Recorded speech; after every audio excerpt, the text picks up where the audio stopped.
Ahora, continuando con Stern, él plantea que el reconocimiento de que los signos verbales poseen significado constituyen el mayor descubrimiento en la vida del niño.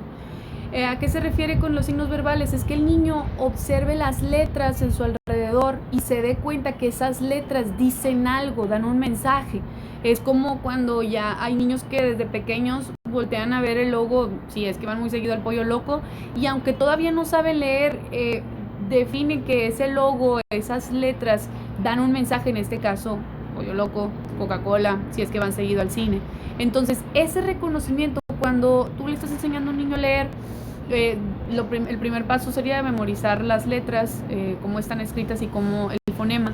Y ya es otro paso el que se den cuenta que uniendo las letras se forman sílabas, que uniendo sílabas se forman palabras. Cuando ya logran detectar eso, que a la mayoría de los niños sería en primero de primaria o en tercero de kinder, que es cuando les enseñan a leer, ese sería el mayor descubrimiento en su vida, según Stern. Dice, la mente del niño contiene estados para el desarrollo intelectual, solo está a la espera del momento adecuado para aparecer. ¿Qué quiere decir? Que el cerebro humano está capacitado para el desarrollo intelectual, está listo, está activo. Nada más que hay momentos, hay experiencias, hay actividades que te exigen o que te llevan a que aparezca ese razonamiento o ese aprendizaje. Entonces todos somos capaces, por así decirlo, el humano está dotado biológicamente para lograr un desarrollo intelectual. El momento más significativo en el curso del desarrollo intelectual es cuando el lenguaje y la actividad práctica convergen. Esto lo plantea Vygotsky. Cuando el niño ya entiende que a través del lenguaje puede perfeccionar su actividad práctica, es decir, el uso de instrumentos, es el momento más significativo, que básicamente es como la imagen ahí que están las dos vías de ferrocarril unidas, cuando converge el lenguaje y la actividad práctica, porque el niño a través del lenguaje puede crear un plan específico, parecido a lo que veíamos ahorita, del peor arquitecto humano comparado con la mejor abeja.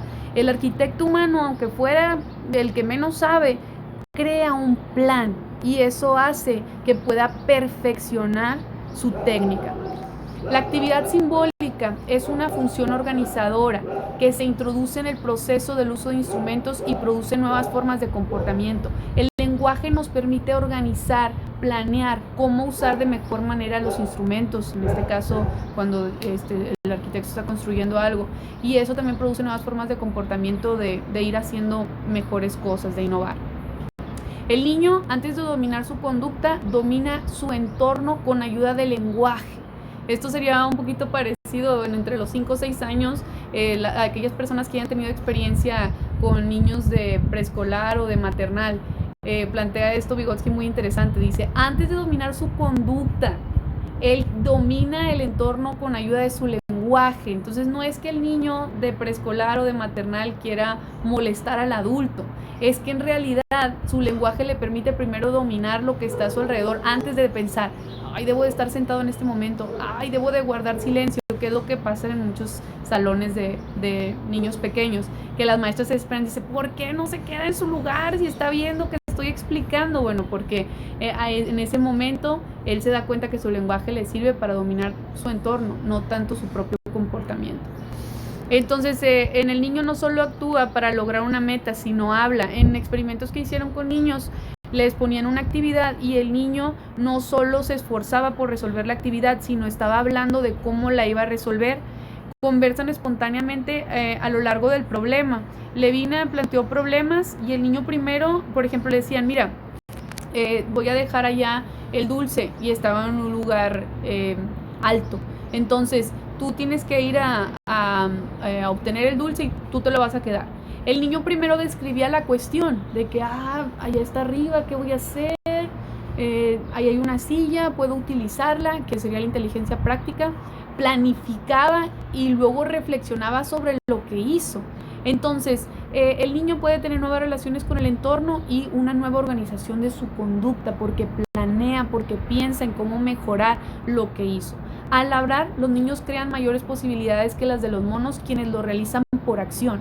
Sabemos que un mono, que un chimpancé es más fuerte, es más rápido que el niño, pero y si les ponen la misma actividad, el niño lo va a poder resolver con éxito porque lo va a pensar, a diferencia del mono que es fuerte, es ágil, pero ellos lo realizan solo por acción, no porque pensaron cuál sería la mejor manera de resolver. Y luego llegamos aquí con 3 tipos de lenguaje. Tenemos el lenguaje egocéntrico.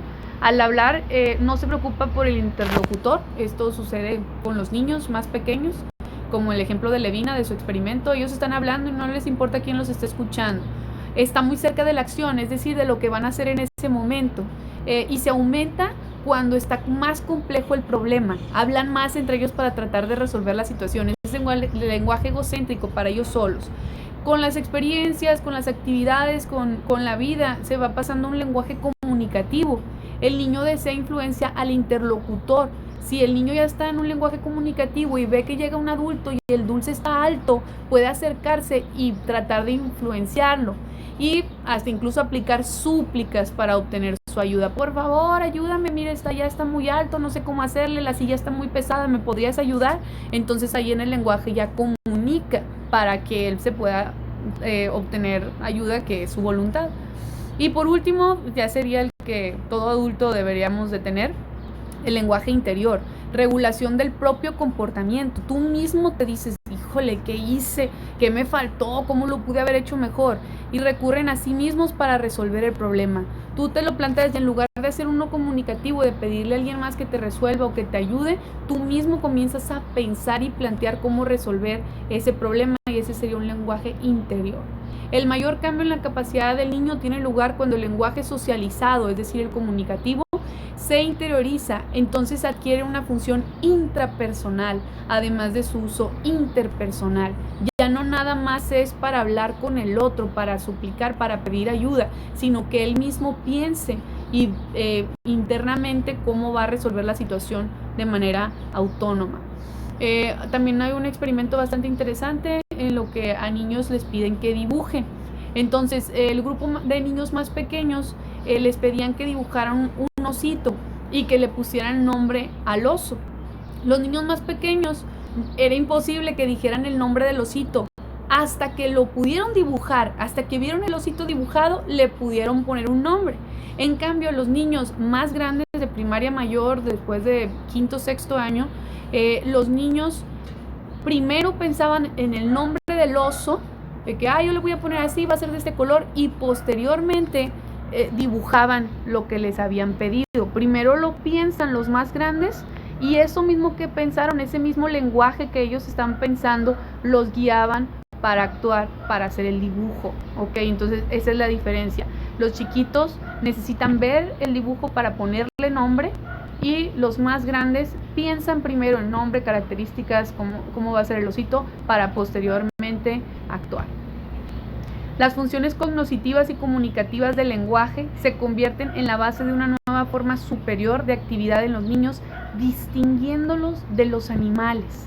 Entonces aquí hace un cierre Vygotsky diciendo que nuestras funciones de procesamiento de información y el comunicarnos a través del lenguaje es lo que nos hace distinguirnos de los animales, porque los chimpancés son más fuertes que nosotros, son más ágiles, son más rápidos, pero ellos no planean cómo resolverlo de una mejor manera.